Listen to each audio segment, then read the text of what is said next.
do. And I do want to say a very good evening to both of you. This debate will cover 6 major topics. At the beginning of each section, each candidate will have 2 minutes uninterrupted to answer my first question. The debate commission will then turn on their microphone only when it is their turn to answer, and the commission will turn it off exactly when the 2 minutes have expired. After that, both microphones will remain on, but on behalf of the voters, I'm going to ask you to please speak one at a time. The goal is for you to hear each other and for the American people to hear every word of what you both have to say. And so with that, if you're ready, let's start. And we will begin with the fight against the coronavirus. President Trump, the first question is for you. The country is heading into a dangerous new phase. More than 40,000 Americans are in the hospital tonight with COVID, including record numbers here in Tennessee. And since the two of you last shared a stage, 16,000 Americans have died from COVID. So please be specific. How would you lead the country during this next stage of the coronavirus crisis? 2 minutes, uninterrupted. So, as you know, 2.2 million people modeled out were expected to die. We closed up the greatest economy in the world in order to fight this horrible disease that came from China. It's a worldwide pandemic. It's all over the world. You see the spikes in Europe and many other places right now.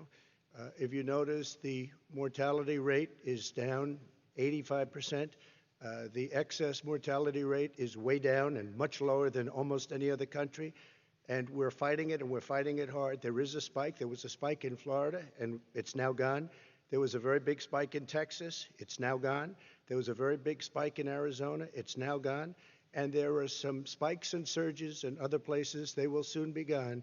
We have a vaccine that's coming. It's ready.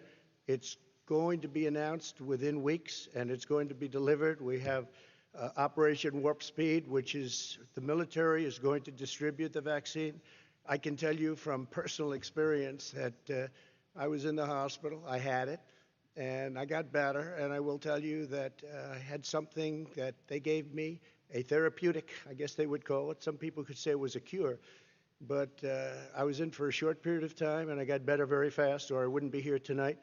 And now they say I'm immune. Whether it's 4 months or a lifetime, nobody's been able to say that, but I'm immune. More and more people are getting better. We have a problem that's a worldwide problem. This is a worldwide problem. But I've been congratulated by the heads of many countries on what we've been able to do. If you take a look at what we've done in terms of goggles and masks and gowns and everything else, and in particular ventilators. We're now making ventilators all over the world, thousands and thousands a month, distributing them all over the world. It will go away, and as I say, we're rounding the turn, we're rounding the corner. It's going away. Okay, former Vice President Biden, to you, how would you lead the country out of this crisis? You have 2 minutes uninterrupted. 220,000 Americans dead. If you hear nothing else I say tonight, hear this. Anyone who's responsible for not taking control, in fact, not saying I take no responsibility initially, anyone who's responsible for that many deaths should not remain as President of the United States of America. We're in a situation where there are 1,000 deaths a day now, 1,000 deaths a day, and there are over 70,000 new cases per day. Compared to what's going on in Europe, as the New England Medical Journal said, they're starting from a very low rate. We're starting from a very high rate. The expectation is we'll have another 200,000 Americans dead between now and the end of the year. If we just wore these masks, the president's own advisors have told him, we could save 100,000 lives. And we're in a circumstance where the president thus far and still has no plan, no comprehensive plan. What I would do is make sure we have everyone encouraged to wear a mask all the time. I would make sure we move in the direction of rapid testing, investing in rapid testing. I would make sure that we set up national standards as to how to open up schools and open up businesses so they can be safe and give them the wherewithal, the financial resources to be able to do that. We're in a situation now where the New England Medical Journal, one of the most serious journals in the whole world, said for the first time ever that the way this president has responded to this crisis has been absolutely tragic. And so, folks, I will take care of this. I will end this. I will make sure we have a plan. President Trump, I'd like to follow up with you in your comments. You talked about taking a therapeutic. I assume you're referencing Regeneron. You also said a vaccine will be coming within weeks. Yes. Is that a guarantee? No, it's not a guarantee, but it will be by the end of the year. But I think it has a good chance. There are two companies, I think, within a matter of weeks, and it will be distributed very quickly. Can you tell us which companies? Johnson & Johnson is doing very well. Moderna is doing very well. Pfizer is doing very well, and we have numerous others. Then we also have others that we're working on very closely with other countries, in particular Europe.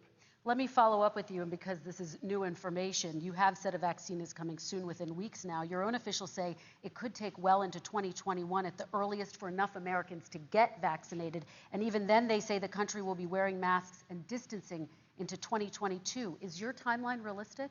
No, I think my timeline is going to be more accurate. I don't know that they're counting on the military the way I do, but we have our generals lined up, one in particular that's the head of logistics, and this is a very easy distribution for him. He's ready to go as soon as we have the vaccine, and we expect to have 100 million vials.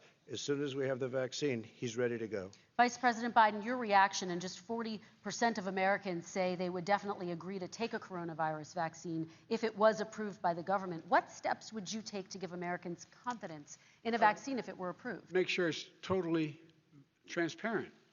Have the scientists of the world see it, know it, look at it, go through all the processes. And by the way, this is the same fellow who told you this is going to end by Easter last time. This is the same fellow who told you that, don't worry, we're going to end this by the summer. We're about to go into a dark winter.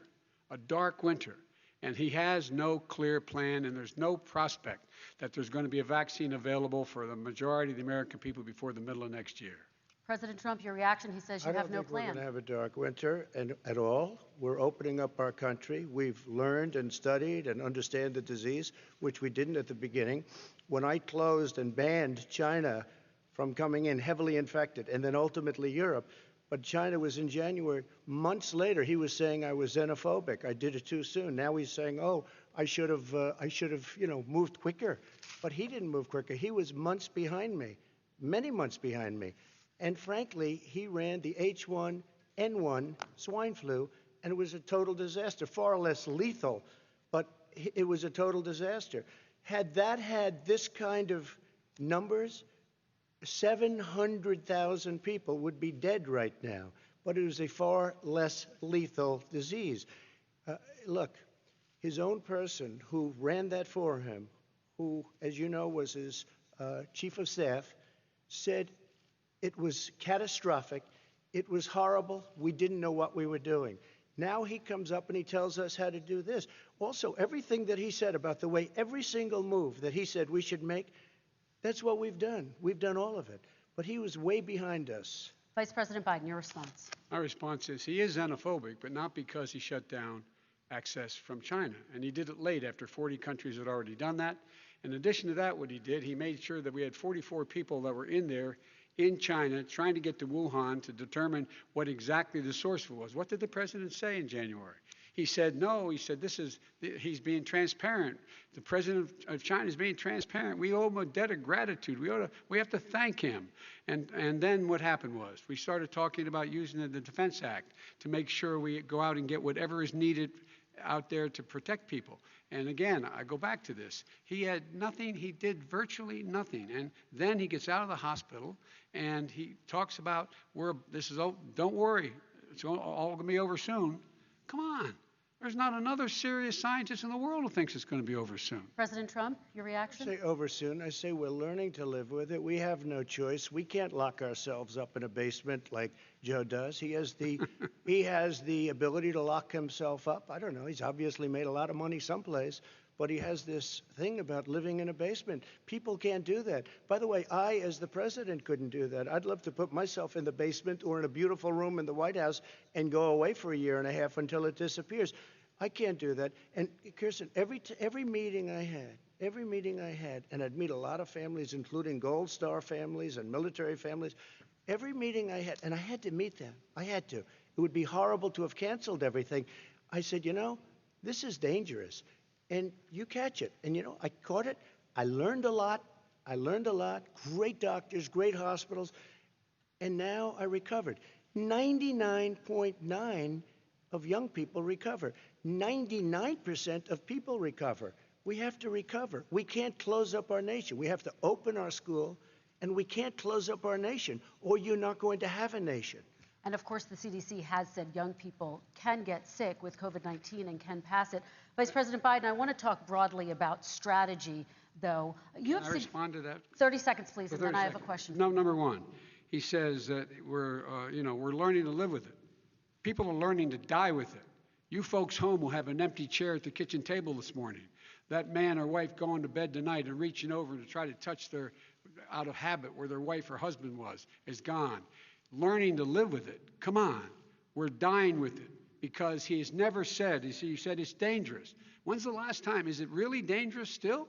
Are we dangerous? You tell the people it's dangerous now? What should they do about the danger? And you say, I take no responsibility. Let me talk about your two. Excuse me, I take full responsibility. It's not my fault that he came here. It's China's fault. And you know what? It's not Joe's fault that he came here either. It's China's fault. They kept it from going into the rest of China for the most part, but they didn't keep it from coming out to the world, including Europe and ourselves. Vice President Biden. The fact is that when we knew it was coming, when it hit, what happened? What did the president say? He said, don't worry, it's going to go away. Be gone by Easter. Don't worry. The warm weather. Don't worry. Maybe inject bleach. He said he was kidding when he said that, but a lot of people thought it was serious. A whole range of things the president has said. Even today, he thinks we are in control. We're about to lose 200,000 more people. President Trump. Look, perhaps just to finish this, I was kidding on that, but just to finish this, when I closed, he said I shouldn't have closed. And that went on for months. Nancy Pelosi said the same thing. She was dancing on the streets in Chinatown in San Francisco. But when I closed, he said, this is a terrible thing. You're xenophobic. I think he called me racist even. And because I was closing it to China. Now he says I should have closed it earlier. It just, Joe, it doesn't work. I didn't say either of those things. You certainly did. You certainly did. I talked about his xenophobia in a different context. It wasn't about closing the border to Chinese coming to the United States. All right, I want to talk about both of your different strategies to handling He thought this. I shouldn't have closed the border. Well, that's obvious. Do you want to respond to that quickly, Vice President No. Biden? Okay. Let's talk about your different strategies toward dealing with this. Mr. Vice President, you suggested you would support new shutdowns if scientists recommended it. What do you say to Americans who are fearful that the cost of shutdowns, the impact on the economy, the higher rates of hunger, depression, domestic and substance abuse outweighs the risk of exposure to the virus? What I would say is I'm going to shut down the virus, not the country. It's his ineptitude that caused the country to have to shut down in large part. Why businesses have gone under, why schools are closed, why so many people have lost their living, and why they're concerned. Those other concerns are real. That's why he should have been, instead of in a sand trap in his golf course, he should have been negotiating with Nancy Pelosi and the rest of the Democrats and Republicans about what to do about the acts they were passing for billions of dollars to make sure people had the capacity. But you haven't ruled out more shutdowns. Well, no, I'm not shutting down the neighborhood, but there are, look, you need standards. The standard is if you have a reproduction rate in a community that's above a certain level, everybody says, slow up, more social distancing, do not open bars and do not open gymnasiums, do not open until you get this under control, under more control. But when you do open, give the people the capacity to be able to open and have the capacity to do it safely. For example, schools. Schools, they need a lot of money to open. They need to deal with ventilation systems. They need to deal with smaller classes, more teachers, more pods. And he's refused to support that money, or at least up to now. Let's talk about schools. President Trump, I think we have to respond, if I might. Please, and then I have a follow-up. Thank you, and I appreciate that. Look, all he does is talk about shutdowns, but forget about him. His Democrat governors, Cuomo in New York, you look at what's going on in California, you look at Pennsylvania, North Carolina, Democrats all, they're shut down so tight and they're dying. They're dying. And he supports all these people. All he talks about is shutdowns. No, we're not going to shut down, and we have to open our schools. And it's like, as an example, I have a young son. He also tested positive. By the time I spoke to the doctor the second time, he was fine. It just went away. Young people. I guess it's their immune system. Let me follow up with you, President Trump. You've demanded schools open in person and insist they can do it safely. But just yesterday, Boston became the latest city to move its public school system entirely online after a coronavirus spike. What is your message to parents who worry that sending their children to school will endanger not only their kids, but also their teachers and families? I want to open the schools. The transmittal rate to the teachers is very small, but I want to open the schools. We have to open our country. We're not going to have a country. You can't do this. We can't keep this country closed. This is a massive country with a massive economy. People are losing their jobs. They're committing suicide. There's depression, alcohol, drugs at a level that nobody's ever seen before. There's abuse, tremendous abuse. We have to open our country. You know, I've said it often. The cure cannot be worse than the problem itself. And that's what's happening. And he wants to close down. He'll close down the country if one person in our massive bureaucracy says we should close it down. Vice President Biden, your response. Simply not true. We ought to be able to walk and chew gum at the same time. We ought to be able to safely open, but would they need resources to open? You need to be able to, for example, if you're going to open a business, have social distancing within the business. You need to have, if you have a restaurant, you need to have plexiglass dividers so people cannot infect one another. You need to be in a position where you can take testing rapidly and know whether a person is in fact infected. You need to be able to trace. You need to be able to provide all the resources that are needed to do this. And that is not inconsistent with saying that what we're going to make sure that we can open safely. And by the way, all you teachers out there, not that many of you are going to die, so don't worry about it. Come on. President Trump, let me follow up with you quickly. By the way, I will say this. If you go and look at what's happened to New York, it's a ghost town. It's a ghost town. And when you talk about plexiglass, these are restaurants that are dying. These are businesses with no money. Putting up plexiglass is unbelievably expensive, and it's not the answer. I mean, you're going to sit there in a cubicle wrapped around with plastic. These are businesses that are dying, Joe. You can't do that to people. You just can't. Take a look at New York and what's happened to my wonderful city for so many years. I loved it. It was vibrant. It's dying. Everyone's leaving New York. Take a look at what New York has done in terms of turning the curve down in terms of the number of people dying. And I don't look at this in terms of the way he does. Blue states and red states. They're all the United States. And look at the states that are having such a spike in the coronavirus. They're the red states. They're the states in the Midwest. They're the states in the upper Midwest. That's where the spike is occurring significantly.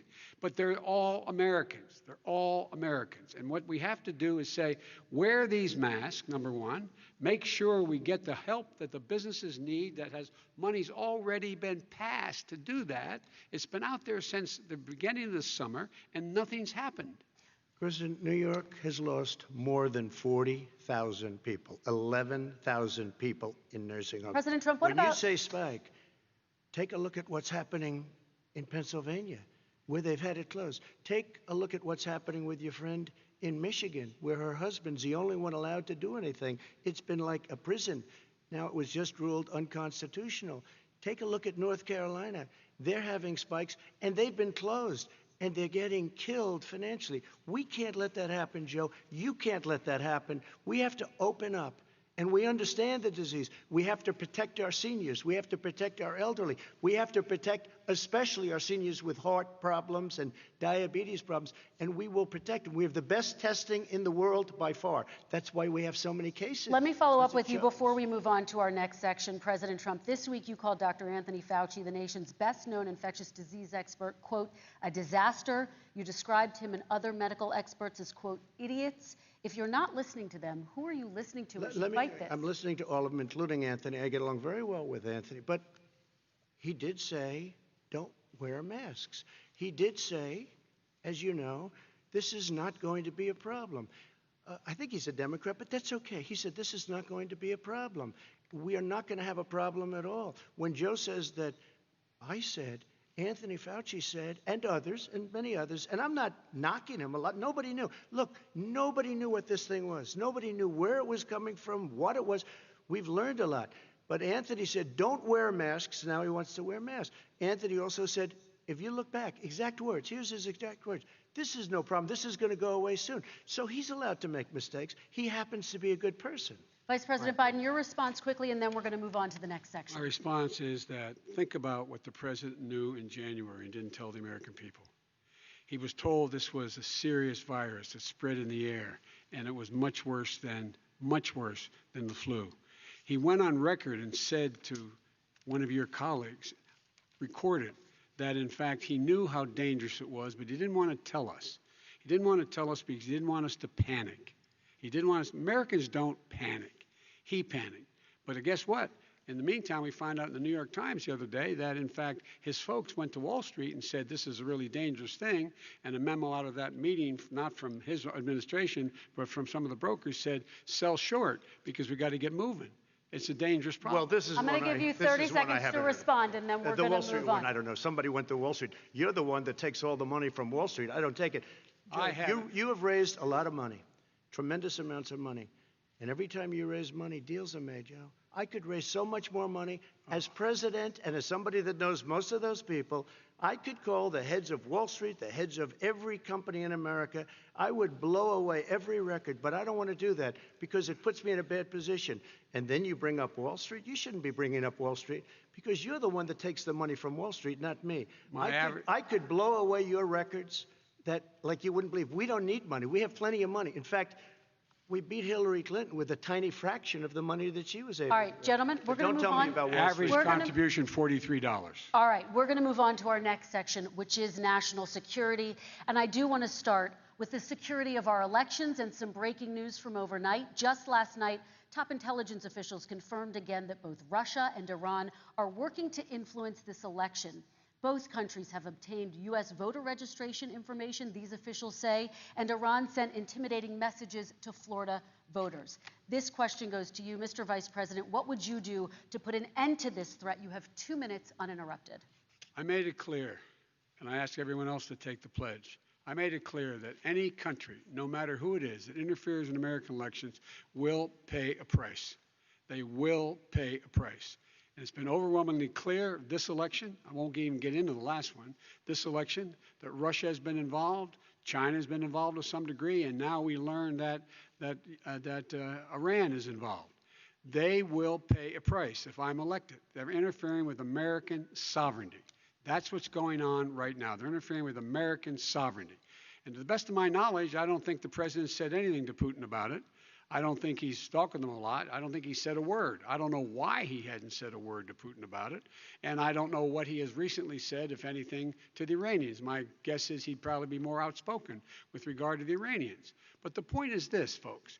We are in a situation where we have foreign countries trying to interfere in the outcome of our election.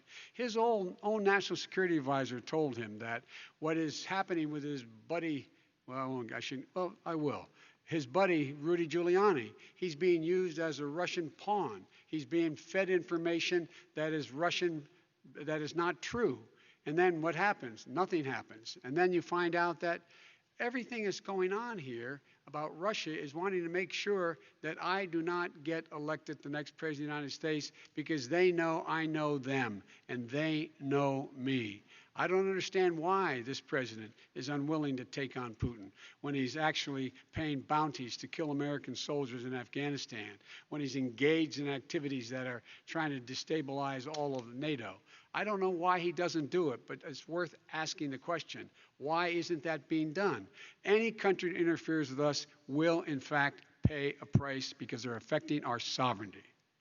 President Trump, same question to you. Let me ask the question. You're going to have 2 minutes to respond. For 2 elections in a row now, there has been substantial interference from foreign adversaries. What would you do in your next term to put an end to this? 2 minutes uninterrupted. Well, let me respond to the first part as Joe answered. Joe got $3.5 million from Russia, and it came through Putin because he was very friendly with the former mayor of Moscow, and it was the mayor of Moscow's wife. And you got $3.5 million.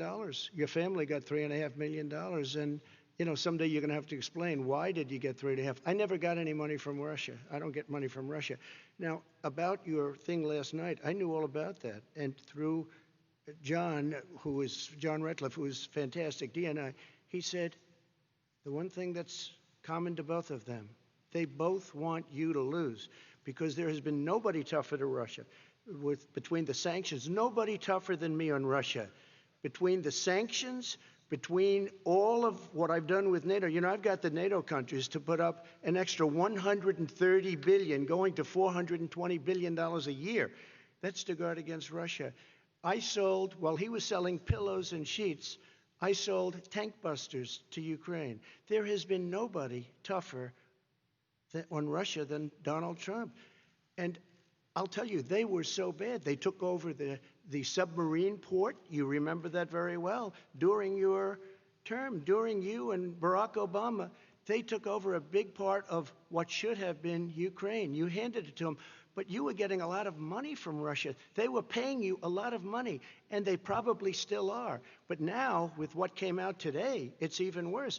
All of the emails, the horrible emails of the kind of money that you were raking in, you and your family. And Joe, you were vice president when some of this was happening, and it should have never happened. And I think you owe an explanation to the American people. Why is it? Somebody just had a news conference a little while ago who was essentially supposed to work with you and your family, but what he said was damning. And regardless of me, I think you have to clean it up and talk to the American people. Maybe you can do it right now. Vice President Biden, you may respond in 30 seconds. And then I do want to follow up on the election security. I have not taken a penny from any foreign source ever in my life. We learned that this president paid 50 times the tax in China, has a secret bank account with China, does business in China, and in fact is talking about me taking money. I have not taken a single penny from any country whatsoever, ever. Number one. Number two, this is a president, I have released all of my tax returns, 22 years. Go look at them. 22 years of my tax return. You have not released a single solitary year of your tax return. What are you hiding? Why are you unwilling? The foreign countries are paying you a lot. Russia's paying you a lot. China's paying you a lot. And your hotels and all your businesses all around the country, all around the world. And China's building a new road to a new a golf course you have overseas. So what's going on here? Why don't release your tax return or stop talking about corruption? President Trump, your response. First of all, I called my accountants under audit. I'm going to release them as soon as we can. I want to do it. And it'll show how successful, how great this company is. But much more importantly than that, people were saying $750. I asked them a week ago, I said, what did I pay? They said, sir, you prepaid tens of millions of dollars. I prepaid my tax. Tens over the last number of years. Tens of millions of dollars I prepaid because at some point they think it's an estimate. They think I may have to pay tax. So I already prepaid it. Nobody told me that. Did your accountant Nobody tell told when you that. release Excuse them? me. And it wasn't written whenever they write this. They keep talking about $750, which I think is a filing fee. But let me just tell you, I prepaid millions and millions of dollars in taxes. Number one. Number two, I don't make money from China. You do. I don't make money from Ukraine. You do. I don't make money from Russia. You made $3.5 million, Joe, and your son gave you. They even have a statement that we have to give 10% to the big man. You're the big man, I think. I don't know. Maybe you're not, but you're the big man, I think. Your son said we have to give 10% to the big man. Joe, what's that all about? It's terrible. All right, gentlemen, I want to ask you both some questions about all of this, but I'm going to let you both respond very quickly. You just said you spoke to your accountant about potentially releasing your taxes. Did he tell you when you can release them? Do you have a deadline for when you're going to release them to the American people? I get treated worse than the Tea Party got treated because I have a lot of people in there deep down in the IRS. They treat me horribly. We made a deal. It was all settled until I decide to run for president. I get treated very badly by the IRS, very unfairly. But we had a deal all done. As soon as we're completed with the deal, I want to release it. But I have paid millions and millions of dollars, and it's worse than paying. I paid in advance. It's called prepaying your taxes. I paid in advance. I want to ask you both about questions regarding your potential foreign entanglements and questions that have been raised to give you both a chance to talk about this more broadly. Respond very quickly, and then I'll get to my question. Why did he's been saying this for 4 years? Show us. Just show us. Stop playing around. You've been saying for 4 years you're going to release your taxes. Nobody knows it, Mr. President. What they do know is you're not paying your taxes, or you're paying taxes that are so low. When last time he said what he paid, he said, I only pay that little because I'm smart. I know how to game the system. Come on. Come on, folks. Very So quickly, President Trump, and then I want to get to two questions to both of you on Sure. this. I was put through a phony witch hunt for 3 years. It started before I even got elected. They spied on my campaign. No president should ever have to go through what I went through. Let me just say this. Mueller and 18 angry Democrats and FBI agents all over the place spent $48 million. They went through everything I had, including my tax returns, and they found absolutely no collusion and nothing wrong. 48 million.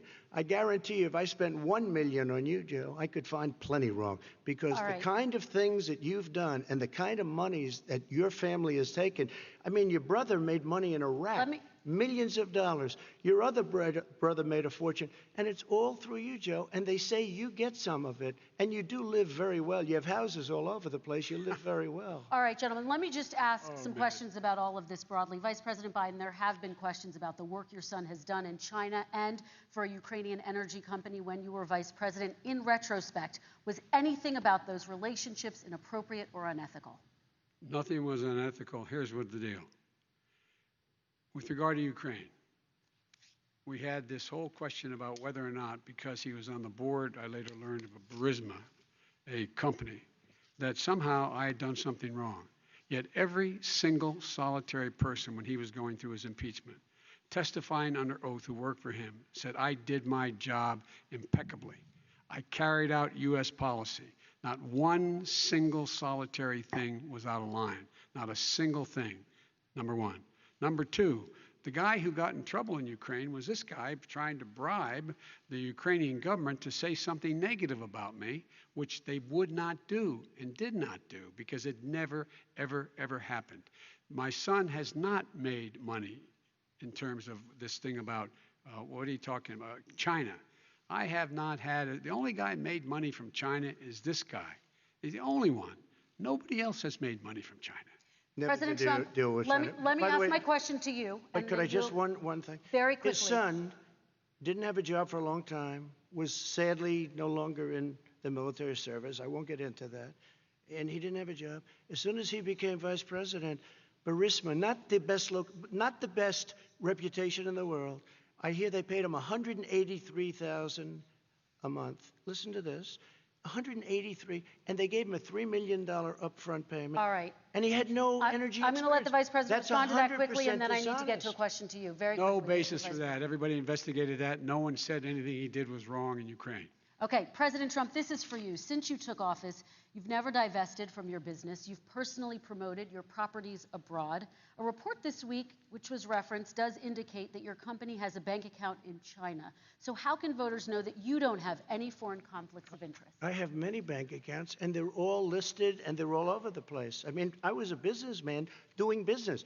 The bank account you're referring to, which is everybody knows about it, it's listed. The bank account was in 2013. That's what it was. It was opened it was closed in 2015, I believe. And then I decided, because I was thinking about doing a deal in China like millions of other people. I was thinking about it, and I decided I'm not going to do it. Didn't like it. I decided not to do it. Had an account open, and I closed it. Okay.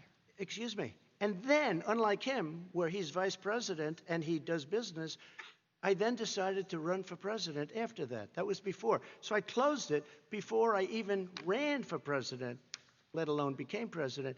Big difference. He is the vice president of the United States, and his son, his brother, and his other brother are getting rich. They're like a vacuum cleaner. They're sucking Okay, up money every President Trump, place he thank you. goes. We do Not need to move true. on. I do want to ask you, Vice President Biden, about China. Let's talk about China more broadly. There have, of course, President Trump has said that they should pay for not being fully transparent in regards to the coronavirus. If you were president, would you make China pay? And please be specific. What would that look like? What I'd make China do is play by the international rules, not like he has done. He has caused the deficit of China to go up, not down, with China, up, not down. We are making sure that in order to do business in China, you have to give all your intellectual property. You have to have a partner in China. It's 51%. We would not do that at all, number one. Number two, we're in a situation where China would have to play by the rules internationally as well. when I met with Xi, when I was still vice president, he said we're setting up air identification zones in the South China Sea. You can't fly through them. I said we're going to fly through them. We just flew B-52, B-1 bombers through it. We're not going to pay attention. They have to play by the rules. And what's he do? He embraces guys like the thugs like in North Korea and the Chinese president and Putin and others, and he pokes his finger in the eye of all of our friends, all of our allies. We make up we're 25% of the world's economy. We need to be having the rest of our friends with us saying to China, these are the rules. You play by them or you're going to pay the price for not paying by them economically. That's the way I will run it, and that's what we did in upholding steel tariffs and a range of other things when we were president and vice president. All right, let's talk about North Korea. Excuse me, no, I have to respond to that. Okay. Very quickly, and then His we're son going to move on to North walked out with $1.5 Korea. billion from China to Not manage after true. spending 10 minutes in office and being in Air Force Two, number one. Number two, there's a very strong email talking about your family wanting to make $10 million a year for introductions. President Trump, on China policy, true. though, what No, but wait a specifically are minute. you going to do? What specifically are you going to do to make China pay? You've said you're going First to of make all, them pay. China is paying. They're paying billions and billions of dollars. I just gave New $28 billion. sanctions? New sanctions? I just gave $28 billion to our farmers. Taxpayers' Because China, money. It's what? Taxpayers' money. Didn't come from Yeah, China. you know who the taxpayer is? It's called China. China paid true. $28 billion, and you know what they did to pay it, Joe? They devalued their currency, and they also paid up. And you know who got the money? Our farmers, our great farmers, because they were targeted. You never charged them anything. Also, I charged them 25% on dumped steel because they were killing our steel industry. We were not going to have a steel industry. Okay. And now we have a steel Okay, industry. Vice President Biden, your response, please. My response is, look, this isn't about, there's a reason why he's bringing up all this malarkey. There's a reason for it. He doesn't want to talk about the substantive issues. It's not about his family and my family. It's about your family. And your family's hurting badly. If you're making if you're a middle-class family, you're getting hurt badly right now. You're sitting at the kitchen table this morning deciding, well, we can't get new tires, they're bald because we have to wait another month or so. Or are we going to be able to pay the mortgage? Or who's going to tell her she can't go back to community college? They're the decisions you're making in the middle-class families like I grew up in Scranton and Claymont. They're in trouble. We should be talking about your families, but that's the last thing he wants to talk about. I want That is a to talk typical about statement. North Korea. Excuse me, just I do for want 1 to turn second, to please. 10 seconds, Mr. President. That's 10 a seconds. typical political statement. Let's get off this China thing, and then he looks, the family, around the table, everything. Just a typical politician when I see that. Let's talk about I'm not North a typical Korea now. politician. Okay, That's why I President got elected.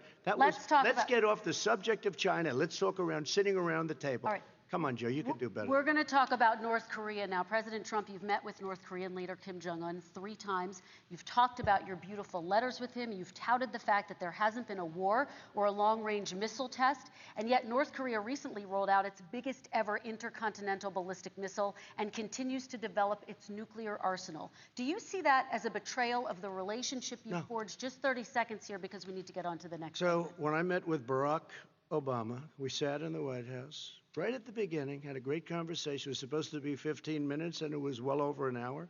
He said the biggest problem we have with North Korea. He indicated we will be in a war with North Korea. Guess what? It would be a nuclear war, and he does have plenty of nuclear capability. In the meantime, I have a very good relationship with him.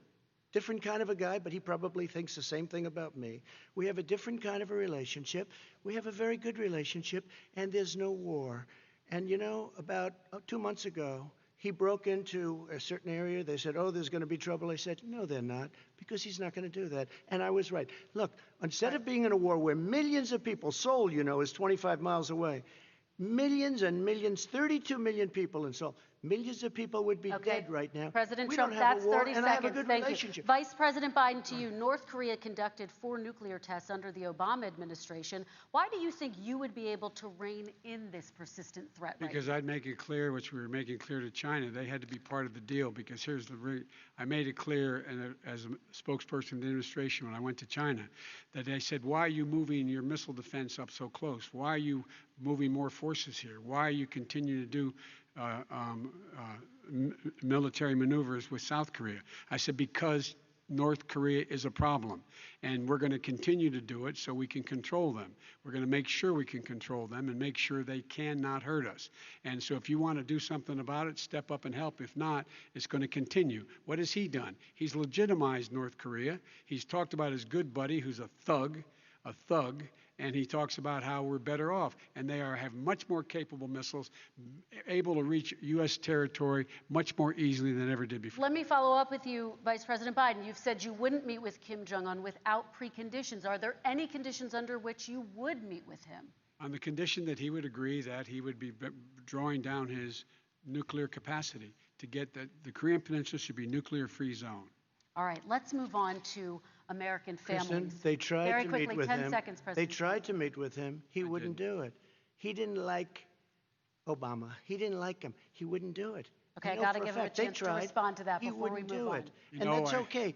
You know what? North Korea, we're not in a war. We have a good relationship. You know, people don't understand. Having a good President relationship Trump, with we have leaders to of move other on, 'cause countries we have is a lot a of good thing. We have a lot of questions to get Yes, to. not That's Your like response. saying we had a good relationship with Hitler before he, in fact, invaded Europe, the rest of Europe. Come on. The reason he would not meet with President Obama is because President Obama said, we're going to talk about denuclearization. We're not going to legitimize you, and we're going to continue to put stronger and stronger sanctions on you. That's why he wouldn't meet with us. All right, And let's it didn't move happen. on. Let's Excuse move on me. and talk He about left American me a families. mess, Kristen. President Trump, okay, we do They need to move left on. me a mess. North Korea was a mess. We And need in fact, to if move on you so that remember we the can first get to all 2 or of 3 our months, questions tonight, there was a President very Trump. dangerous period in my first 3 months before we sort of worked things out a little bit. Okay. There was a they left us a mess. And Obama would be, I think, the first to say it was the single biggest problem he thought that our country had. Okay, let's move on to American families and the economy. One of the issues that's most important to them is health care, as you both know. Today, there was a key vote on a new Supreme Court Justice, Amy Coney Barrett, and health care is at the center of her confirmation fight. Over 20 million Americans get their health insurance through the Affordable Care Act. It's headed to the Supreme Court, and your administration, Mr. President, is advocating for the court to overturn it. If the Supreme Court does overturn that law, those 20 million Americans could lose their health insurance almost overnight. So what would you do if those people have their health insurance taken away? You have 2 minutes uninterrupted. Sure. First of all, I've already done something that nobody thought was possible. Through the legislature, I terminated the individual mandate. That is the worst part of Obamacare, as we call it. The individual mandate where you have to pay a fortune for the privilege of not having to pay for bad health insurance. I terminated. It's gone. Now it's in court because Obamacare is no good. But then I made a decision. Run it as well as you can to my people, great people. Run it as well as you can. I could have gone the other route and made everybody very unhappy. They ran it. Premiums are down. Everything's down. Here's the problem. No matter how well you run it, it's no good. What we'd like to do is terminate it. We have the individual mandate done. I don't know that it's going to work. If we don't win, we will have to run it, and we'll have Obamacare, but it'll be better run. But it no longer is Obamacare, because without the individual mandate, it's much different. Pre-existing conditions will always stay. What I would like to do is a much better health care, much better, will always protect people with pre-existing. So I'd like to terminate Obamacare, come up with a brand new, beautiful health care. The Democrats will do it because there'll be tremendous pressure on them, and we might even have the House by that time, and I think we're going to win the House, okay? You'll see, but I think we're going to win the House. But come up with a better health care, always protecting people with pre-existing conditions. And one thing very important, we have 180 million people out there that have great private health care. Far more than we're talking about with Obamacare. Joe Biden is going to terminate all of those policies. These are people that love their health care, people that have been successful, middle-income people, been successful. They have 180 million plans, 180 million people, families. Under what he wants to do, which will basically be socialized medicine, he won't even have a choice, they want to terminate 180 million plans. We have done an incredible job on health care, and we're going to do even better. Okay, Vice President Biden, yes, this is for you. Your health care plan calls for building on Obamacare. So my question is, what is your plan if the law is ruled unconstitutional by the Supreme Court? You have 2 minutes uninterrupted. What I'm going to do is pass Obamacare with a public option. It'll become Biden care. The public option is an option that says that if you, in fact, do not have the wherewithal if you qualify for Medicaid and you do not have the wherewithal in your state to get Medicaid, you automatically are enrolled, providing competition for insurance companies. That's what's going to happen. Secondly, we're going to make sure we reduce the premiums and reduce drug prices by making sure that there's competition that doesn't exist now by allowing the Medicare to negotiate drug prices with the insurance companies. Thirdly, the idea that I want to eliminate private insurance, the reason why I had such a fight with 20 candidates for the nomination was I support private insurance. That's why I didn't. Not one single person with private insurance would lose their insurance under my plan, nor did they under Obamacare. They did not lose their insurance unless they chose they wanted to go to something else. Lastly, we're going to make sure we're in a situation that we actually protect pre-existing. There's no way he can protect pre-existing conditions. None. Zero. You can't do it in the ether. He's been talking about this for a long time. He's never come up with a plan. I guess we're going to get the pre-existing condition plan the same time we get the infrastructure plan that we've been waiting since 17, 18, 19, and 20. The fact, I still have a few more minutes. I know you're getting anxious. The fact is that he's already cost the American people, because of his terrible handling of the COVID virus and the economic spillover, 10 million people have lost their private insurance. And he wants to take away 22 million more people who have it under Obamacare, and over 110 million people with pre-existing conditions. And all the people from COVID are going to have pre-existing conditions. What are they going to do? I have a follow-up for you, Vice President Biden. It relates to something that President Trump said. He's accusing you of wanting socialized medicine. What do you say to people who have concerns that your health care plan, which includes a government insurance option, takes the country one step closer to a health care system run entirely by the government? What's your response to them? I say it's ridiculous. It's like saying that, the idea that the fact that there's a public option that people can choose, that makes it a socialist plan. Look, the difference between the president, I think health care is not a privilege, it's a right. Everyone should have the right to have affordable health care. And I am very proud of my plan. It's gotten endorsed by all the major labor unions, as well as a whole range of other people who, in fact, are concerned in the medical field. This is something that's going to save people's lives, and this is going to give some people an opportunity to have health care for their children. How many of you home are worried and rolling around in bed tonight wondering what in God's name you're going to do if you get sick because you've lost your home insurance, your health insurance your company's gone under? We have to provide health insurance for people at an affordable rate, and that's what I do. President Trump, Excuse me, he was there response. for 47 years. He didn't do it. He was now there as vice president for 8 years, and it's not like it was 25 years ago. It was 3 3/4. It was just a little while ago, right? Less than 4 years ago. He didn't do anything. He didn't do it. He wants socialized medicine, and it's not that he wants it. His vice president, she is more liberal than Bernie Sanders and wants it even more. Bernie Sanders wants it. The Democrats want it. You're going to have socialized medicine, just like he went with fracking. We're not going to have fracking. We're going to stop fracking. We're going to stop fracking. Then he goes to Pennsylvania after he gets a nomination, where he got very lucky to get it. And he goes to Pennsylvania and he says, oh, we're going to have fracking.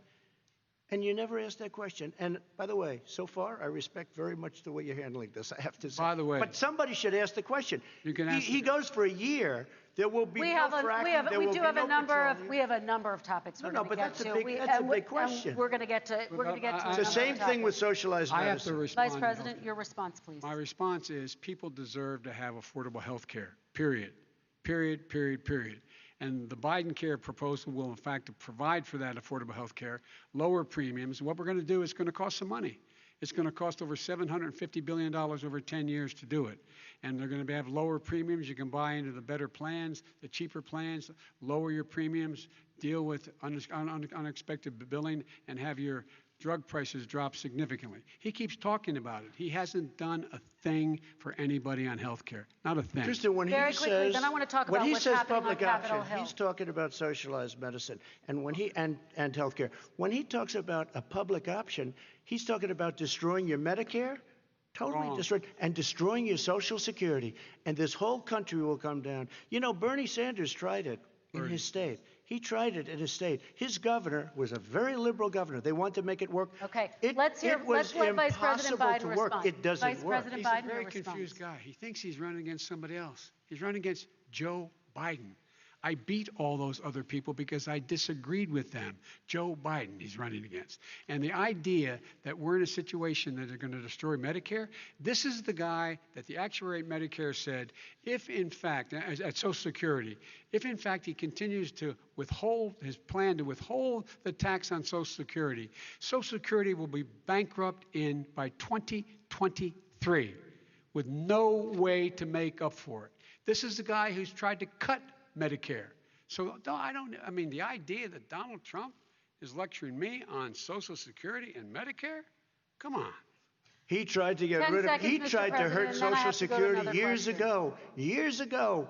Go back and look at the records. He tried to hurt Social Security years ago. All One right, thing, let's move but on. this I'm is going to the move guy on. that when they announced Mr. President, I have to last move on week, to the next question. they said or the else stock we're not market going to have will time to boom talk about it. if I'm elected. If he's elected, the stock market will crash. Okay, let's biggest move on to the analysts are next saying question Let me respond. very quickly. Look, the idea that the stock market is booming is his only measure of what's happening. Where I come from in Scranton and Claymont, the people don't live off of the stock market. Just in the last three years during this crisis, the billionaires in this country made, according to the Wall Street, $700 billion more dollars. $700 billion more dollars, because that's his only measure. What happens to the ordinary people out there? What happens to them? Let's talk about what's happening on Capitol Hill. We're going to move on, 401ks are through the roof. We're going to move on. Stock are through the roof. All right. And he doesn't come from Scranton. That's like he lived there for a short period of time before he even knew it. We're going to move on to and the he next left. question. And the people of Pennsylvania Let me will move show on you to that. my next question, They gentlemen. understand. As of tonight, more than 12 million people are out of work. And as of tonight, 8 million more Americans have fallen into poverty, and more families are going hungry every day. Those hit hardest are women and people of color. They see Washington fighting over a relief bill. Mr. President, why haven't you been able to get them the help they need? 30 seconds here. Because Nancy Pelosi doesn't want to approve it. I do. But you're the president. I do, but I still have to get. Unfortunately, that's one of the reasons I think we're going to take over the House, because of her. Nancy Pelosi doesn't want to approve anything because she'd love to have some victories on a date called November 3rd. Nancy Pelosi does not want to approve it. We are ready, willing, and able to do something. Don't forget, we've already approved 3 plans, and it's gone through, including the Democrats, in all fairness. This one she doesn't want. It's near the election because she thinks it helps her politically. I think it hurts her politically. All right, Mr. Vice President, The Republican leader in the United States Senate said he can't pass it. He will not be able to pass it. He does not have Republican votes. Why isn't he talking to his Republican friends? let me follow up with you, Vice President we made a Biden, deal, the because Republicans let me will ask pass Vice it. President Biden a question. You are the leader of the Democratic Party. Why have you not pushed the Democrats to get a deal for the American people? Well, I have, and they have pushed it. Look, they passed this act all the way back in the beginning of the summer. This is like it's not new. It's been out there. This HEROES Act has been sitting there. And look at what's happening. When I was in charge of the Recovery Act with $800 billion, I was able to get $145 billion to local communities that have to balance their budgets and states that have to balance their budgets, so then have to fire firefighters, teachers, first responders, law enforcement officers, so they could keep their cities and counties running. He will not support that. They have not done a thing for them. And Mitch McConnell said, let them go bankrupt. Let them go bankrupt. Come on. What's the matter with these guys? The bill that was passed in the House was a bailout of badly run, high-crime, Democrat, all run by Democrats, cities and states. It was a way of getting a lot of money, billions and billions of dollars to these states. It was also a way of getting a lot of money from our people's pockets to people that come into our country illegally. We were going to take care of everything for them. And what that does, and I'd love to do that, I'd love to help them, but what that does, everybody all over the world will start pouring into our country. We can't do it. This was a way of taking care of them. This was a way of spending on things that had nothing to do with COVID, as per your question. But it was really a big bailout for badly run Democrat cities and states. All right, If I get elected, I'm running as a proud Democrat, but I'm going to be an American president. I don't see red states and blue states. what I see as American, United States. And folks, every single state out there finds themselves in trouble. They're going to start laying off, whether they're red or blue, cops, firefighters, first responders, because teachers, because they have to balance their budget. And the founders were smart. They allowed the federal government to deficit spend to compensate for the United States of America. I want to talk about the minimum wage, gentlemen. Mr. Vice President, we are talking a lot about struggling small businesses and business owners these days. Do you think this is the right time to ask them to raise the minimum wage? You, of course, support a $15 federal minimum wage. I do, because I think one of the things we're going to have to do is we're going to have to bail them out, too. We should be bailing them out now, those small businesses. You got 1 in 6 of them going under. They're not going to be able to make it back. They passed a package that allows us to be able to call PPP. Money is supposed to go to help them do everything from organize how they can deal with their businesses being open safely. Schools, how they can make classrooms smaller, how they can hire more teachers, how they can put ventilation systems in. They need the help.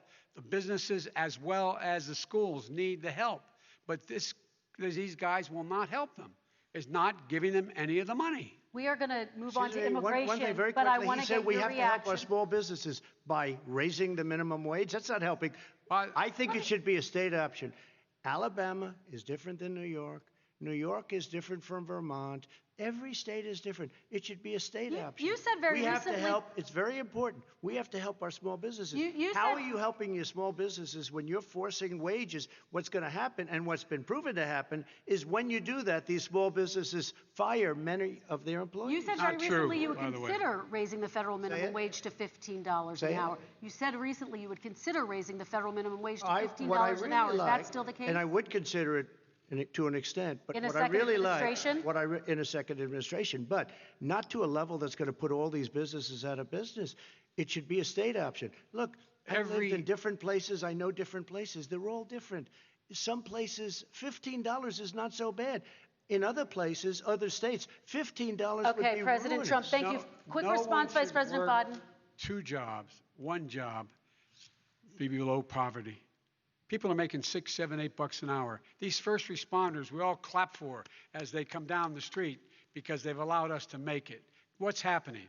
They deserve a minimum wage of $15. Anything below that puts you below the poverty level. And there is no evidence that when you raise the minimum wage, businesses go out of business. That is simply not true. We're going to talk about immigration. We're going to talk about immigration now, gentlemen, and we're going to talk about families within this context. Mr. President, your administration separated children from their parents at the border, at least 4,000 kids. You've since reversed your zero-tolerance policy, but the United States can't locate the parents of more than 500 children. So how will these families ever be reunited? Children are brought here by coyotes and lots of bad people, cartels, and they're brought here, and they used to use them to get into our country. We now have as strong a border as we've ever had. We're over 400 miles of brand new wall. You see the numbers, and we let people in, but they have to come in legally, and they come in through merit. But how will you reunite these kids with their families, Let me just tell you, Mr. President? they built cages. You know, they used to say, I built the cages, and then they had a picture in a certain newspaper, and it was a picture of these horrible cages, and they said, look at these cages. President Trump built them, and then it was determined they were built in 2014. That was him. Do you have a plan to reunite the kids? Yes, we're working on it we're trying very hard. But a lot of these kids come out without the parents. They come over through cartels and through coyotes and through gangs. Vice President Biden, let me bring you into this conversation. Quick response and then another question to you. These 500 plus kids came with parents. They separated them at the border to make it a disincentive to come to begin with. Real tough. We're really strong. And guess what? They cannot, it's not coyotes didn't bring them over. Their parents were with them. They got separated from their parents. And it makes us a laughing stock and violates every notion of who we are as a nation. Let me ask you a follow-up Kristen, question. they did it. We changed the policy. Your response they to that? They did it. We changed. Did not They built the separate cages. They, who built the cages, Joe? Let's talk about what who we're built talking the cages, about. Joe? Let's talk about what we're talking about. What happened? Parents were ripped, their kids were ripped from their arms and separated. And now they cannot find over 500 sets of those parents, and those kids are alone. Nowhere to go. Nowhere to go. It's criminal. It's criminal. Let me ask Kristen, you I will about say this. immigration. They 10 went down. seconds, We and brought then I need to ask reporters, a question. everything. They are so well taken care of. They're in facilities that were so clean. But some that of have them gotten haven't been such good. reunited But with their just ask families. one question. Who built the cages? I'd love you to ask him that. Who built the cages? Let me ask about your immigration policy, Mr. Vice President. The Obama administration did fail to deliver immigration reform, which had been a key promise during the administration. It also presided over record deportations as well as family detentions at the border before changing course. So why should voters trust you with an immigration overhaul now? Because it made a mistake. It took too long to get it right. It took too long to get it right. I'll be president of the United States, not vice president of the United States. And the fact is, I've made it very clear. Within 100 days, I'm going to send to the United States Congress a pathway to citizenship for over 11 million undocumented people. And all of those so-called dreamers, those DACA kids, they're going to be immediately certified again to be able to stay in this country and put on a path to citizenship. The idea that they are being sent home by this guy, and they want to do that, is they've gone to a country they've never seen before. I can imagine you're 5 years old, your parents are taking you across the Rio Grande River, and it's illegal. And you say, oh no, Mom, leave me here. I'm not going to go with you. They've been here. Many of them are model citizens. Over 20,000 of them are first responders out there taking care of people during this crisis. We owe them. We owe them. President Kristen, Trump, he your had reaction. 8 years to do what he said he was going to do. And I've changed without having a specific. We got rid of catch and release. We got rid of a lot of horrible things that they put in and that they lived with. But he had 8 years he was vice president. He did nothing except build cages to keep children in. Vice President Wrong. Biden, your response. The catch and release, you know what he's talking about there? If in fact you had a family came across and they were arrested, they in fact were given a date to show up for their hearing. They were released. And guess what? They showed up for a hearing. And this is the first president in the history of the United States of America that anybody seeking asylum has to do it in another country. That's never happened before in America. That's never happened before in America. You come to the United States and you make your case that I seek asylum based on the following premise, why I deserve it under American law. They're sitting in squalor on the other side of the river. President Trump, your response, So 30 important. seconds, and then we'll move It just shows that he has no understanding of immigration or the laws. Catch and release is a disaster. A murderer would come in, a rapist would come in, a very bad person would come in. We would take their name. We have to release them into our country. And then you say they come back. Less than 1% of the people come back. We have to send ICE out and Border Patrol out to find them.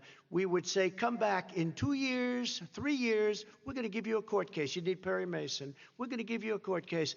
When you say they come back, they don't come back, Joe. They never come back.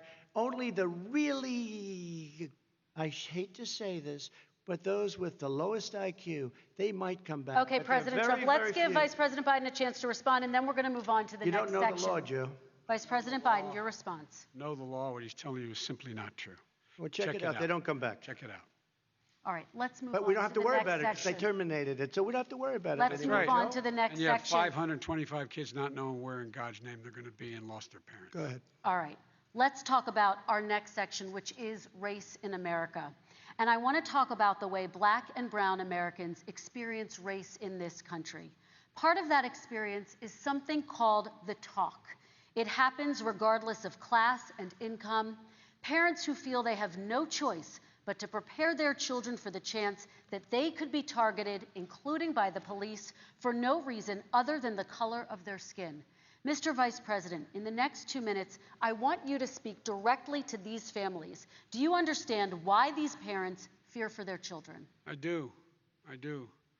You know, my daughter is a social worker, and she's written a lot about this. She has her graduate degree from the University of Pennsylvania in social work. And you know, one of the reasons why I ended up working on the east side of Wilmington, Delaware, which is 90% African American, was to learn more about what was going on. I never had to tell my daughter, if she's pulled over, make sure she puts, for a traffic stop, put both hands on top of the wheel and don't reach for the glove box because someone may shoot you. But a black parent, no matter how wealthy or how poor they are, has to teach their child when you're walking down the street, don't have a hoodie on when you go across the street. Making sure that you, in fact, if you get pulled over, yes, sir, no, sir, hands on top of the wheel, because you are, in fact, the victim, whether you're a person making child of a $300,000 a year person or someone who's on food stamps. The fact of the matter is there is institutional racism in America. And we have always said, we've never lived up to it, that we hold these truths to be self-evident. All men and women are created equal. Well, guess what? We have never, ever lived up to it, but we've always constantly been moving the needle further and further to inclusion, not exclusion. This is the first president to come along and says, that's the end of that. We're not going to do that anymore. We have to provide for economic opportunity, better education, better health care, better access to schooling, better access to opportunity to borrow money to start businesses. All the things we can do, and I've laid out a clear plan as to how to do those things, just to give people a shot. It's about accumulating the ability to have wealth as well as it is to be free from violence. President Trump, same question to you, and let me remind you of the question. I would like you to speak directly to these families. Do you understand why these parents fear for their children? Yes, I do. And again, he's been in government 47 years. He never did a thing except in 1994 when he did such harm to the black community. And they were called, and he called them super predators. And he said that. He said it, super predators. And they have never lived that down. 1994, your crime bill, the super predators. Nobody has done more for the black community than Donald Trump.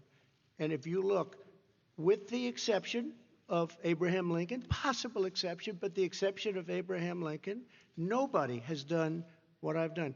Criminal justice reform, Obama and Joe didn't do it. I don't even think they tried because they had no chance at doing it. They might have wanted to do it, but if you had to see the arms I had to twist to get that done, it was not a pretty picture, and everybody knows it, including some very liberal people that cried in my office. They cried in the Oval Office.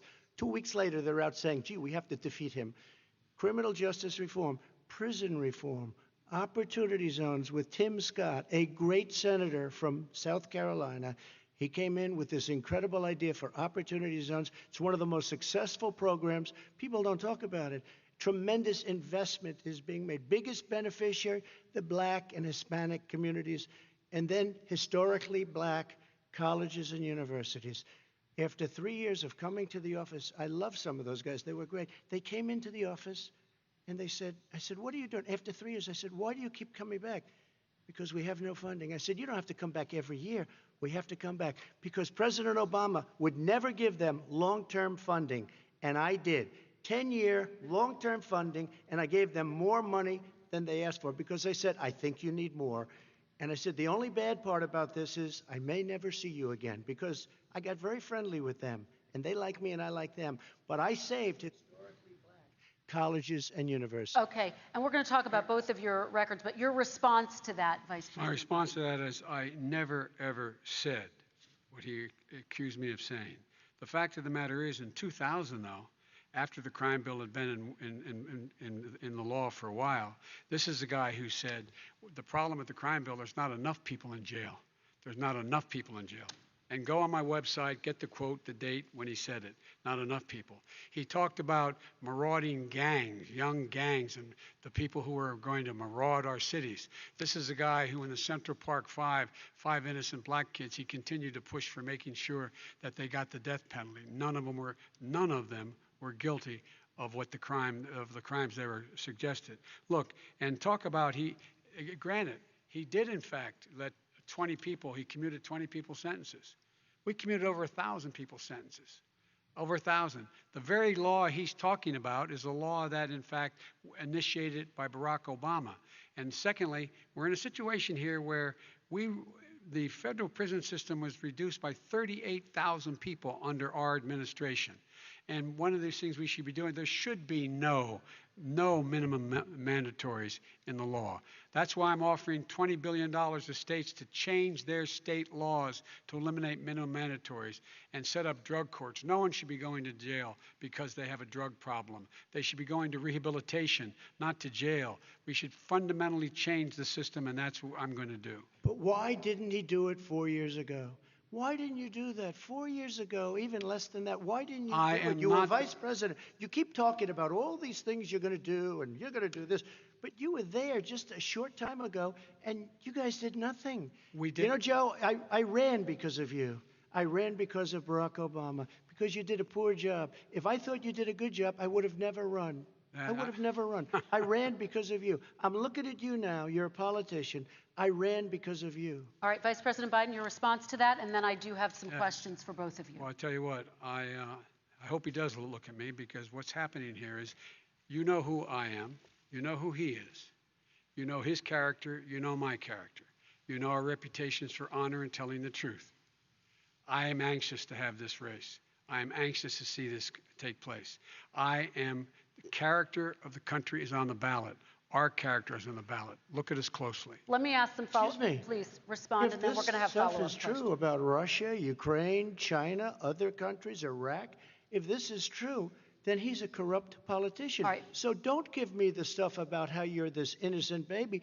Joe, they're calling you a corrupt politician. Nobody's President Trump, I want to stay on the issue of race. We're talking about the issue. Laptop from hell. President Trump, we're talking about race right now, and I do want to stay on the issue of race. President Trump, I have to respond to that. Please, because look, very quickly. There are 50 former national intelligence folks who said that what he's accusing me of is a Russian plant. They have said that this has all the five former heads of the CIA, both parties, say what he's saying is a bunch of garbage. Nobody believes it except his and his good friend Rudy Giuliani. You mean the laptop is now another Russia hoax? That's exactly what. Is this that's where you're exactly going? what. This is told. where he's going. The laptop is Russia, Gentlemen, Russia. I want to stay on the issue of race. You have to be kidding. Here we go again with Russia. We're going to continue on the issue of race. Mr. President, you've described the Black Lives Matter movement as a symbol of hate. You've shared a video of a man chanting white power to millions of your supporters. You've said that black professional athletes exercising their First Amendment rights should be fired. What do you say to Americans who say that kind of language from a president is contributing to a climate of hate and racial strife? Well, you have to understand, the first time I ever heard of Black Lives Matter, they were chanting pigs in a blanket, talking about police. Pigs, talking about our police. Pigs in a blanket, fry them like bacon. I said, that's a horrible thing. And they were marching down the street. And that was my first glimpse of Black Lives Matter. I thought it was a terrible thing. As far as my relationships with all people, I think I have great relationships with all people. I am the least racist person in this room. Well, what do you say to Americans who are concerned by that rhetoric? I don't know. I don't know what to say. I got criminal justice reform done and prison reform and opportunity zones. I took care of black colleges and universities. I don't know what to say. They can say anything. They can say anything. It makes me sad because I am the least racist person. I can't even see the audience because it's so dark. But I don't care who's in the audience. I'm the least racist person in this room. Okay. Vice President Biden, let me ask you very quickly, and then I have a follow-up question for you. Abraham Lincoln here is one of the most racist presidents we've had in modern history. He pours fuel on every single racist fire. Every single one. Started off his campaign coming down the escalator saying he's going to get rid of those Mexican rapists. He's banned Muslims because they're Muslims. He has moved around and made everything worse across the board. He says about the poor boys, last time we were on stage here, he said, I told them to stand down and stand ready. Come on. This guy has a dog whistle about as big as a foghorn. President Trump, I'm going to give you 10 seconds to respond, and then I have a follow-up question. He made a reference to Abraham Lincoln. Where did that come in? You said you're Abraham Lincoln. No, where did that? No. You said, I said not since Abraham Lincoln has anybody done what I've done for the black community. And I'm saying, I didn't say I'm Abraham Lincoln. I said not since Abraham Lincoln has anybody done what I've done for the black community. Now, you have done nothing other than the crime bill, which put Oh, God.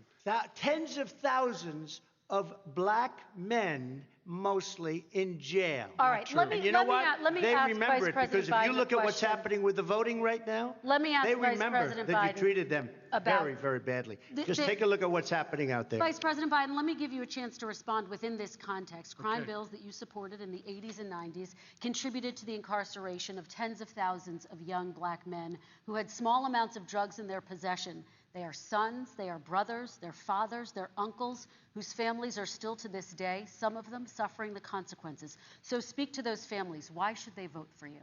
One of the things is that in the 80s, we passed 100%, all 100 senators voted for it, a bill on drugs and how to deal with drugs. It was a mistake. I've been trying to change it since then, particularly the portion on cocaine. That's why I've been arguing that, in fact, we should not send anyone to jail for a pure drug offense. They should be going into treatment across the board. That's what we should be spending money. That's why I set up drug courts, which were never funded by our Republican friends. They should not be going to jail for a drug or an alcohol problem. They should be going into treatment. That's what we've been trying to do. That's what I'm going to get done, because I think the American people have now seen that, in fact, it was a mistake to pass those laws relating to drug. But they were not in the crime bill. But Okay, why so- didn't he get it done? See, it's all talk, no action with these politicians. Why didn't he get it done? That's what I'm going to do when I become president. You were vice president along with Obama as your president, your leader, for 8 years. Why didn't you get it done? You had 8 years to get it done. Now you're saying you're going to get it done because you're all talk and no action, Jim. We got a Your lot of it response. done. We released You didn't get 38,000. We anything got done. 38,000 prisoners left from the. You got nothing done. 38,000 prisoners were released from federal prison. There were over 1,000 people who were given clemency. In fact, we're the ones that put in the legislation saying we could look at pattern and practice of police departments and what they were doing, how they were conducting themselves. I could go on, but we began the process. We lost an election. That's why I'm running, to win back that election and change his terrible policy. I Quick just response, asked, and then we're I gonna just move asked on to one climate question. change. Why didn't you do it in the 8 years, a short time ago? Why didn't you do it? You just said, I'm going to do that, I'm going to do this. You put tens of thousands of mostly black young men in prison. Now you're saying you're going to undo that. Why didn't you get it done? You had 8 years with Obama. You know why, Because- Joe? Because you're all talk and no action. All right, Vice President Because we Biden, had and a then we're going to move on to the next section. We had a Republican Congress. That's the answer. Well, you Okay. got to talk them into it, Joe. All Sometimes right. you got to talk them into it. We're going to move on to our next section, Like I which did is with criminal climate justice change. reform. I had Okay. to talk Democrats into it. Gentlemen, You did what we we're running out of already done. time, so we got to get on to Okay. climate change, please. You both have very different visions on climate change. President Trump, you say that environmental regulations have hurt jobs in the energy sector. Vice President Biden, you have said you see addressing climate change as an opportunity to create new jobs. For each of you, how would you both combat climate change and support job growth at the same time? Starting with you, President Trump, you have 2 minutes uninterrupted. So we have the Trillion Trees program. We have so many different programs. I do love the environment, but what I want is the cleanest, crystal clear water, the cleanest air. We have the best, lowest number in carbon emissions, which is a big standard that I notice Obama goes with all the time. Not Joe. I haven't heard Joe use the term because I'm not sure he knows what it represents or means, but I have heard Obama use it. And we have the best carbon emission numbers that we've had in 35 years under this administration. We are working so well with industry, but here's what we can't do. Look at China, how filthy it is. Look at Russia. Look at India. It's filthy. The air is filthy. The Paris Accord, I took us out because we were going to have to spend trillions of dollars, and we were treated very unfairly. When they put us in there, they did us a great disservice. They were going to take away our businesses. I will not sacrifice tens of millions of jobs, thousands and thousands of companies because of the Paris Accord. It was so unfair. China doesn't kick in until 2030. Russia goes back to a low standard, and we kicked in right away, it would have destroyed our businesses. So, you ready? We have done an incredible job environmentally. We have the cleanest air, the cleanest water, and the best carbon emission standards that we've seen in many, many years. Vice President And we Biden. haven't destroyed our industries. Vice President Biden, 2 minutes to you, uninterrupted. Climate change and climate warming, global warming, is an existential threat to humanity. We have a moral obligation to deal with it. And we're told by all the leading scientists in the world we don't have much time. We're going to pass the point of no return within the next 8 to 10 years. 4 more years of this man eliminating all the regulations that were put in by us to clean up the climate, to limit limit emissions, will put us in a position where we're going to be in real trouble. Here's where we have a great opportunity. I was able to get both all the environmental organizations as well as labor, the people worried about jobs, to support my climate plan. Because what it does, it will create millions of new good-paying jobs. We're going to invest in, for example, 50,000 charging stations on our highways so that we can own the electric car market of the future. In the meantime, China is doing that. We're going to be in a position where we're going to see to it that we're going to take 4 million existing buildings and 2 million existing homes and retrofit them so they don't leak as much energy, saving hundreds of millions of barrels of oil in the process and creating significant number of jobs. And by the way, the whole idea of what this is all going to do, it's going to create millions of jobs, and it's going to clean the environment. Our health and our jobs are at stake. That's what's happening. And right now, by the way, Wall Street firms indicated that my plan will in fact create 18.6 million jobs, 7 million more than his. This is from Wall Street. And I'll create $1 trillion more in economic growth than his proposal does. Not on climate, just on the economy. President Trump, you're Today came out and said very strongly, $6,500 will be taken away from families under his plan, that his plan is an economic disaster. If you look at what he wants to do, if you look at his plan, his environmental plan, you know who developed it? AOC plus 3. They know nothing about the climate. I mean, she's got a good line of stuff, but she knows nothing about the climate. And they're all hopping through hoops for AOC plus 3. Look, their real plan costs $100 trillion. If we had the best year in the history of our country for 100 years, we would not even come close to a number like that. When he says buildings, they want to take buildings down because they want to make bigger windows into smaller windows. As far as they're concerned, if you had no window, it would be a lovely thing. This is the craziest plan that anybody has ever seen. And this wasn't done by smart people. This wasn't done by anybody. Frankly, I don't even know how it can be good politically. Right. They want to spend $100 trillion. That's their real number. He's trying to say it was 6. It's $100 trillion. They want to knock down buildings and build new buildings with little, tiny, small windows. I mean, and many other things. Okay. And many other things. Let me have the Vice President respond, and we're running out of crazy. time, and we have a lot And more you'll questions to destroy get our to. country. So let's hear from the Vice President. I have a number more questions. I don't know where he comes from. I don't know where he comes up with these numbers. Queens. $100 trillion. Give me a break. This plan is endorsed by every major environmental group and every labor group. Labor, because they know the future lies. The future lies in us being able to breathe, and they know there are good jobs in getting us there. And by the way, the fastest growing industry in America is solar energy and wind. He thinks wind causes cancer, windmills. It's the fastest growing jobs, and they pay good prevailing wages, $45, $50 an hour.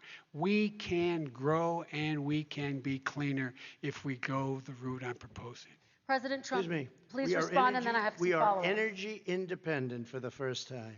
We don't need all of these countries that we had to fight war over because we needed their energy. We are energy independent. I know more about wind than you do. It's extremely expensive, kills all the birds, it's very intermittent, It's got a lot of problems, and they happen to make the windmills in both Germany and China. And the fumes coming up, if you're a believer in carbon emission, the fumes coming up to make these massive windmills is more than anything that we're talking about with natural gas, which is very clean. One other thing. Find me a scientist Solar. who said that. I love solar, but solar doesn't quite have it yet. It's not powerful yet to really run our big, beautiful factories that we need to compete with the world. So False. It's all a pipe dream. But you know what we'll do? We're going to have the greatest economy in the world. But if you want to kill the economy, get rid of your oil industry. You want, and what about fracking? All right, now, let me allow fracking. Vice President Biden to I respond. never said I oppose fracking. You said it on tape. I did. Show the tape. Put it on your website. I'll put it on. Put it on the website. The fact of the matter is Showed he's it last flat lying. Would you rule out banning fracking? I do rule out banning fracking because the answer, we need other industries to transition to get to ultimately a complete zero emissions by 2025. What I will do with fracking over time is make sure that we can capture the emissions from the fracking, capture the emissions from gas. We can do that, and we can do that by investing money in doing it. But it's a transition to that. I have one more question in this pod, and then we have. He was against fracking. He said it. I will show that to you tomorrow. I am against fracking. Until he got the nomination, went to Pennsylvania, then he said, but you know what, Pennsylvania? He'll be against it very soon because his party is totally against it. Fracking on federal land, I said. No fracking or oil on federal land. Let me ask this final question in this section, and then I want to move on to our final section. President Trump, people of color are much more likely to live near oil refineries and chemical plants. In Texas, there are families who worry the plants near them are making them sick. Your administration has rolled back regulations on these kinds of facilities. Why should these families give you another 4 years in office? The families that we're talking about are employed heavily, and they are making a lot of money, more money than they've ever made. If you look at the kind of numbers that we produce for Hispanic, for Black, for Asian, it's 9 times greater, the percentage gain, than it was in 3 years, than it was under 8 years of the 2 of them, to put it nicely. 9 times more. Now, somebody lives, I have not heard the numbers or the statistics that you're saying, but they're making a tremendous amount of money economically. We saved it, and I saved it again a number of months ago when oil was crashing because of the pandemic. Okay. We saved it. We got, say what you want about relationship, we got Saudi Arabia, Mexico, and Russia to cut back, way back. We saved our oil industry, and now it's very vibrant again. All right. And everybody has very inexpensive gasoline. Remember Vice President Biden, your response, and then we're going to have a final question for both of you. My response is that those people live on what they call fence lines. He doesn't understand this. They live near chemical plants that, in fact, pollute, chemical plants and oil plants and refineries that pollute. I used to live near that when I was growing up in Claymont, Delaware. And all the more oil refineries in Marcus Hook and the Delaware River than there is any place, including in Houston at the time. When my mom get in the car and when there was first frost to drive me to school, turning the windshield wiper, there'd be oil slick in the window. That's why so many people in my state were dying and getting cancer. The fact is, those frontline communities, it doesn't matter what you're paying them, it matters how you keep them safe. What do? And you impose restrictions on the pollutants the pollutants coming out of those fence line communities. Okay, I have one final question. Would he close down the oil industry? It falls. Would you close down the oil By industry? the way, I would transition from the oil industry, yes. Oh, I would that's transition. a big statement. It is a big statement. That's a because big statement. I would stop. Why would you do that? Because the oil industry pollutes significantly. Oh, I see. Here's the deal. But That's you a can't big do statement. that. Well, if you let me finish the statement, because it has to be replaced by renewable energy over time. And I'd stop giving to the oil industry, I'd stop giving them federal subsidies. He won't give federal subsidies to the gas, to solar and wind. Yeah. Why are we giving it to oil industry? We actually do give it to solar and wind. We and have that's one maybe the final biggest question. statement in terms of business. That's the biggest statement. Okay. Because We have basically one what he's final saying question, is he is Mr. going to President. destroy the oil industry. Okay. Will you remember that, Texas? Will you remember that, Pennsylvania, Oklahoma? Vice President Biden, let me give you 10 seconds to respond, and then I have to get to the final question. Vice President Biden. He takes everything out of context. But the point is, look, we have to move toward a net zero emissions. The first place to do that by the year 2035 is in energy production, by 2050 totally. All right. One Is he final going to get question China to both to do of it? you. No, we're finished with Is this. he We going have to to get move on China to to our do it? final question. We No, have to I'm move going on to to our final rejoin Paris question. Accord and make China abide by what they agreed to. All right, That'll this cost you is $1 about trillion. leadership, gentlemen. And this first question does go to you, President Trump. Imagine this is your inauguration day. What will you say in your address to Americans who did not vote for you? You'll each have 1 minute, starting with you, Mr. We have to make our country totally successful as it was prior to the plague coming in from China. Now we're rebuilding it, and we're doing record numbers, 11.4 million jobs in a short period of time, et cetera. But I will tell you, go back. Before the plague came in, just before, I was getting calls from people that were not normally people that would call me. They wanted to get together. We had the best black unemployment numbers in the history of our country. Hispanic, women, Asian, people with diplomas, with no diplomas, MIT graduates, #1 in the class. Everybody had the best numbers. And you know what? The other side wanted to get together. They wanted to unify. Success is going to bring us together. We are on the road to success. But I'm cutting taxes, and he wants to raise everybody's taxes, and he wants to put new regulations on everything. He will kill it. If he gets in, you will have a depression, the likes of which you've never seen. Your 401ks will go to hell, and it'll be a very, very sad day for this country. All right. Vice President Biden, same question to you. What will you say during your inaugural address to Americans who did not vote for you? I will say, I'm an American president. I represent all of you, whether you voted for me or against me. And I'm going to make sure that you're represented. I'm going to give you hope. We're going to move. We're going to choose science over fiction. We're going to choose hope over fear. We're going to choose to move forward because we have enormous opportunities to make things better. We can grow this economy. We can deal with the systemic racism. And at the same time, we can make sure that our economy is being run and moved and motivated by clean energy, creating millions of new jobs. And that's the fact. That's what we're going to do. And I'm going to say, as I said at the beginning, what is on the ballot here is the character of this country: decency, honor, respect, treating people with dignity, making sure that everyone has an even chance. And I'm going to make sure you get that. You haven't been getting it the last 4 years. All right. I want to thank you both for a very robust hour and a half, a fantastic debate. Really appreciate it. President Trump, former Vice President Joe Biden, thank you to Belmont University for hosting us tonight. And most importantly, thank you to those watching tonight.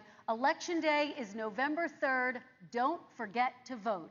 Thank you, everyone, and have a great night. Thank you.